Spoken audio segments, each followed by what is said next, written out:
Gibase sa aktual nga mga panghitabo nga nahisulat diha sa basahon ni Mormon, lain nga tugon ni Hesukristo.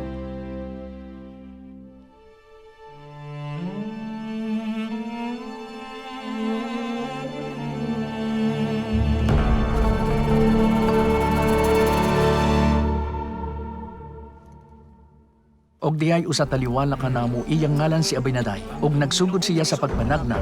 Si Abinaday, sa pagpanagna, niini nga akong katawhan.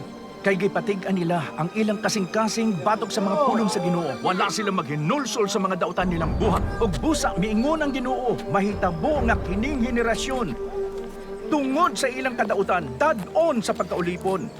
Ug ang kinabuhi ni Haring Noah hatagan og binig gani sama sa sapot diha sa init nga hudyo. Kinsa ka nga muhukom ka namo? Oo. Gawas kon sila maghinulsol, ang Ginoo mulaglag kanila sa ibabaw sa yuta. Gani magbilin sila og talaan ug ang Ginoo muampig niini alang sa ubang nasod nga manag-iya sa yuta. Data siya atubangan sa hari.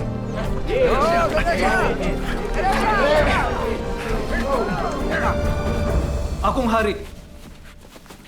Akong hari. Nagdala kami og tawo sa imong atubangan. Kinsa na nagnaog dautan mahitungod sa imong katawhan. Sa imong katawhan. Og nag-ingon nga ang Dios mulaglag kanila. Og sab, nanagna siya og dautan bahin sa imong kinabuhi. Og nagpakaron ingnon siya nga ang Ginoo ang misulti niini. Og siya miingon nga tanan kini moabot kanimo. Gawas kon ikaw maghinulsol. Unsa kadako ang kadautan nga imong nahimo? O unsa kadako nga mga sala ang nabuhat sa imong katawhan? Nga kita pagasilutan sa Dios?